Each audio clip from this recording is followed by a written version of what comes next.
Welcome. Thank you for joining me today. My name is Jarrell. In today's show, I want to discuss something that's been on my mind for a while. Now, there is something in the games industry that has upset me, and I don't think it's something that can ever be fixed. The damage has been done, and it is something that I feel passionately about. Now here, when you are presenting in a public space, whether that be at events, presentations, or the shows here on this YouTube channel, it's important to maintain a level of professionalism. And to be totally honest with you, I'm an adult. I'm mostly dead on the inside. I don't feel that much of anything these days. And it's great when you have something that you enjoy. I see many people online that create an image of hyper-reality where they react strongly, angrily, negatively to even the smallest things. And I think that sets a bad example for people, especially young people who think it's normal to have these outrageous outbursts when they are angry. So I would like to show how an adult handles anger, and this is it. I'm going to discuss a topic. This is about as angry as I get. I'm fuming. I'm absolutely furious about this topic. And you can see you don't have to throw a tantrum. You don't have to act like a small little baby. When adults get angry, this is how it is. I'm furious about this. I've been angry for a very long time about this. And that is the topic of Skylanders being canceled by Activision. And to really discuss this topic and to show you really effectively all of this stuff, I'll have to turn the green screen off. So let's go ahead and do that now. Now, Skylanders is something I have an immense amount of respect for, and the developers, Toys for Bob, Vicarious Visions, and also Beanox, who worked on some of the games, especially the 3DS titles. I have an immense amount of respect for these development studios. The publisher is Activision, and in 2016, Activision canceled Skylanders. They just ended everything. And it's very frustrating to me because this is such a lost opportunity that we will never have again. I don't think people understand what an impact this had on the games industry and how special it was, and that we will never be in a situation where Toys to Life can exist again. It's just not, the moment's past. It's gone forever. And just very quickly to just make the point here, this was the most interesting, innovative, and creative use of technology that I've ever seen in any entertainment media. You have your characters. This is from a series, a game called Skylanders Swap Force. And in Swap Force, you have characters that can swap the tops and the bottoms. Now, you make progress on these characters, but the bottom half is able to store its own data. So you customize your upgrades, your abilities, your skill trees, and then your top half also has its own skill trees. And when you swap that, not only do the character graphics change in the game, but the stats and the abilities get mixed and matched as well. So you get to customize your characters. Absolutely fantastic, brilliant use of technology. You set that on the portal, the characters, it really felt like you were interacting with the game. Your character goes onto the portal, and then he appears in game. When your characters are defeated during a level, then they can no longer be used during that level. You'll have to either finish the level or exit the level and come back. So having more figures is like having extra lives. In that sense, it's very exciting having many figures, coming home from the shop with new figures. The character designs I would like to discuss at some point in the future because they are brilliant. These are some of the best character designs that I've ever seen anywhere, hands down. They are creative, they are strong, they're interesting. There's a technical term that academics and scientists use to describe designs like these, and that technical term is sick as hell. These designs are sick as hell. And that's a technical term. You may not have heard of it before. If you've never been to like a very expensive art college, you probably don't know that term. So Skylanders are sick as hell. And there are even color alts. For example, this is the default one, right? And this is a special glow-in-the-dark edition Sick as hell. So basically what happened, how these things got canceled, is Skylanders basically had a monopoly on Toys to Life. Disney and Lego came in and started eating into that pie, and they muddied the water because their products were significantly lower quality. Their figures did not have as much value in terms of contributing to the overall product of the game because Disney and Lego treated these just like DLC. And they didn't really offer that much value, and especially Disney really, I would like to use some strong language here, but I'm going to try to keep things professional here. But I have some very choice words for Disney's, but everything they touch, they ruin. And they ruined Toys for Life. The promise with Skylanders is that if you had a figure, you will be able to use it in future games. So if you have a Generation 1, 2, 3 Skylander, you will be able to use them, and their progress will carry over into future games. Disney did not do that. Disney made a Series 1, and then the figures could only be used in that Series 1 game. When the Series 2 came out, when the next game came out for Disney, the older figures were not compatible. This brings my... I really want to keep things professional, but that brings my piss to a boil here. So, not only did Disney muddy the water, if you'll excuse me this, Disney didn't just muddy the water, they shit in the water and expected people to drink in it. And that's what Disney did, and I am so angry right now. Okay, let's keep this professional. I'm going to share with you some rare stuff here. This is Prism Break. This is one that I believe only employees were able to get a hold of this. And this is a special Prism Break where he is gold and he is flocked. If you can see, that's sort of like a soft fuzzy material on there. And this is a special holiday edition 2012. And they did such interesting creative things with this. This guy's normally just a rock guy, right? They made a Christmas version where it looks like there's snow on him. And that's not plastic, that's flocked. It's nice and soft. I'm never going to open this. This is extremely rare. It's so cool to have these figures. It's so neat to see all the different variations and varieties. And again, this one was from the last game. This is a Sensei. But the color choices on this guy, he's got the base green, right? And you think, oh, okay, it's mostly green, but he has this nice brown that offsets it, and then all of these senseis have a black, which in character design and color palettes is basically a palette cleanser. In this case, it's a unifying color so that all of these sensei characters can look consistent in some way, and it allows more expressive freedom when it comes to the other color choices. This is one of the more subdued color palettes, but it is a strong color palette with gorgeously designed proportions and shapes. Look at the detailing on the leaves there, on the armor on his legs. Look at the visual flow of his hair spikes on his leaves. Look at the detail on that. His mask, oh. This is sick as hell. Again, that's a technical term. Sick as hell. I really like that design. Other senseis include, now this guy is pretty rare. This is Robo. Anything that's archery related, I'm probably going to like. But check out the detailing on his hood. This is so freaking cool. He's a little bit OP as well, his abilities in the game. Somewhat OP. Very cool design. I'm kind of a sucker for robots, I think. I've been playing a bit of Digimon Story, Time Stranger, and I'm finding I am starting to understand. I am a sucker for robots. Anything that's robot related, I'm automatically going to like it. This is one of the last ones, and one of the rarest ones. He was rolled out very late. And this is so fascinating. The color palette here is this sort of periwinkle, which I think is a Crayola trademarked color. So if I say periwinkle, I owe that company like 2 cents every time I say it.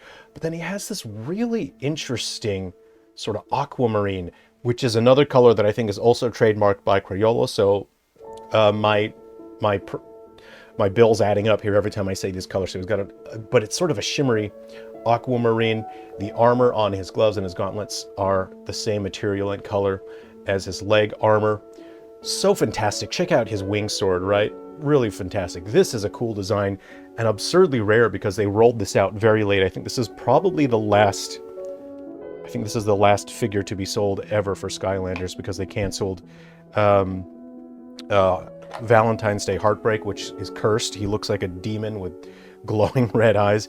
So these figures are so interesting, and we will never be in a situation again where we will have a major manufacturer producing these things and having them everywhere. These things were everywhere. If you looked in the shops, there were birthday party stuff. These figures were in every toy shop, at every Toys R Us, Kmart, Walmart, Target. They were everywhere, and we will never be in a situation again where we can have something like that.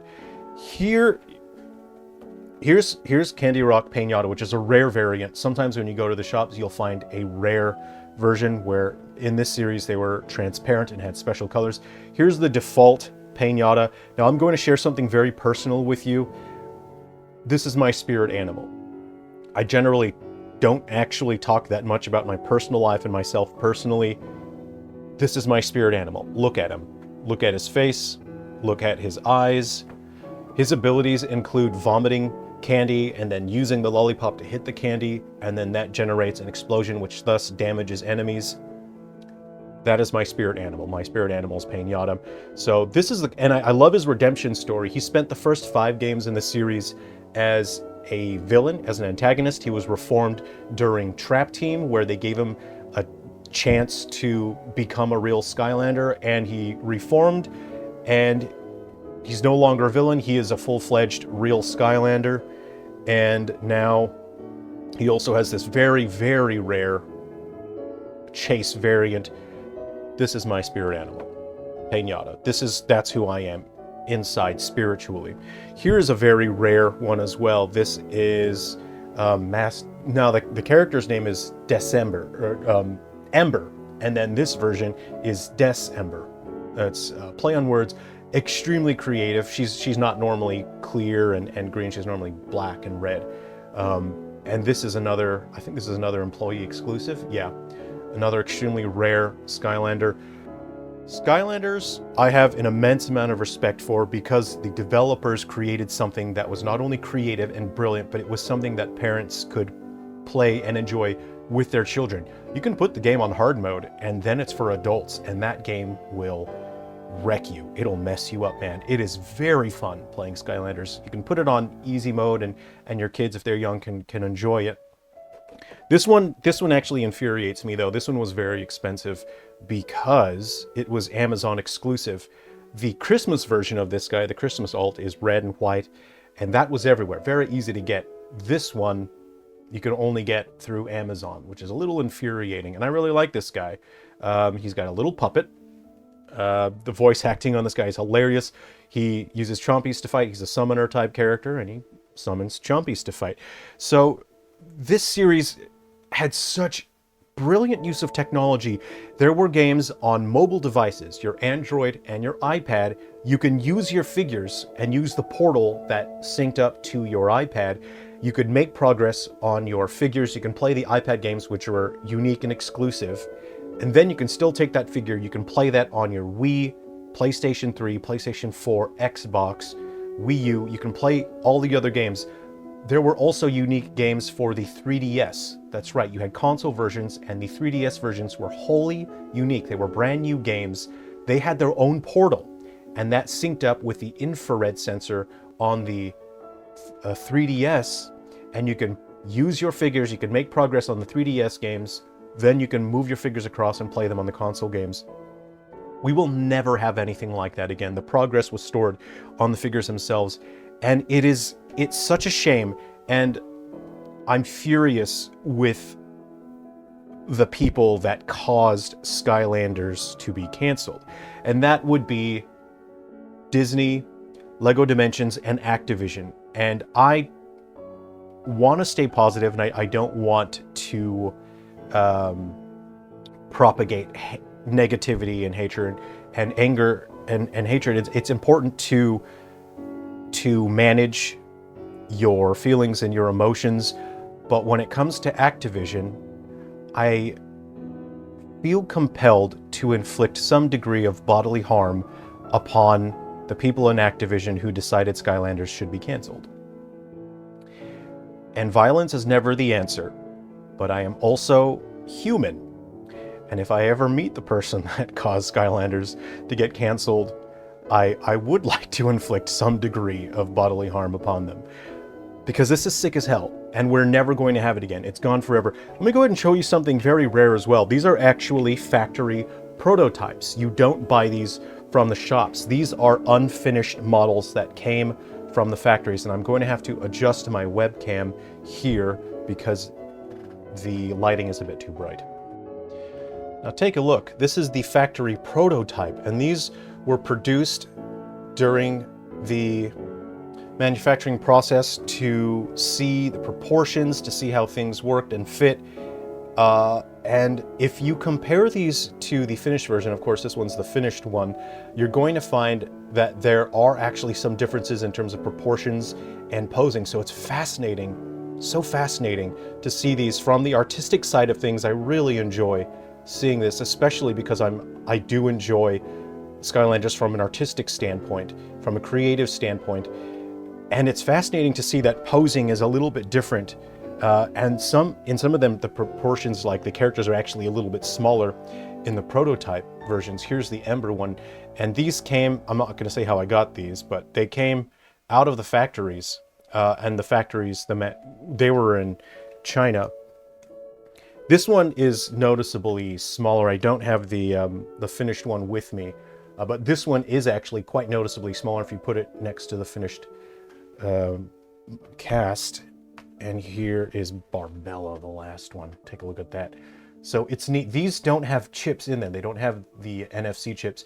So I can't, you can't actually use these in the game. These are just for display purposes. So it's so cool to see these.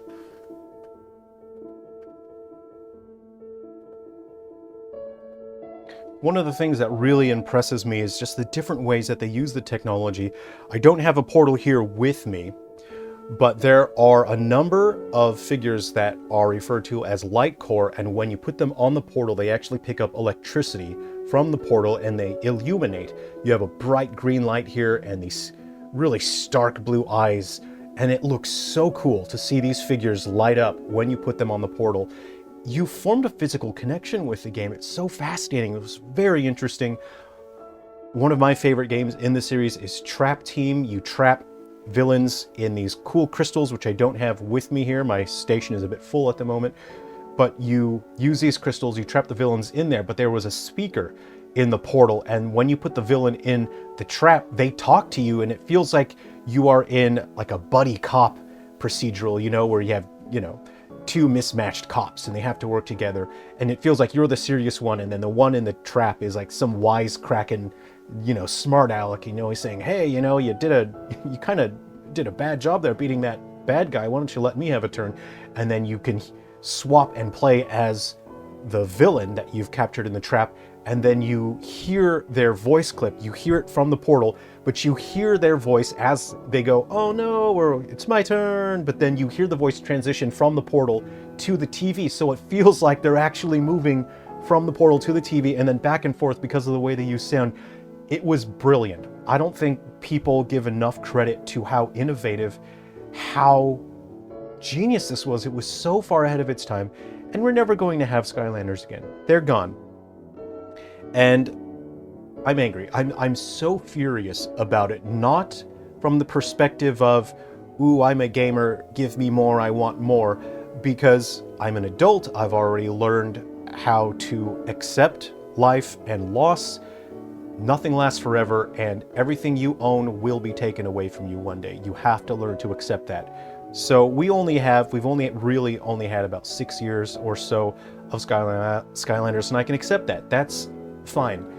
What I cannot accept is that Activision ended this too soon, and that there were artists and engineers creating something brilliant, and they can no longer create that. That is what I'm furious about. So this is me at my absolute angriest. I'm so very angry about this. And that's an adult way to manage rage, I think. I hope you've enjoyed this video. I hope you enjoyed taking a look at some of these Skylanders here with me. If you would like to see more, I have more in my collection. If you'd like to see more, let me know. And if you'd like me to discuss certain character designs in detail, I'm certainly interested in doing that, thank you for spending some time with me today. Please be well. Take care of yourselves.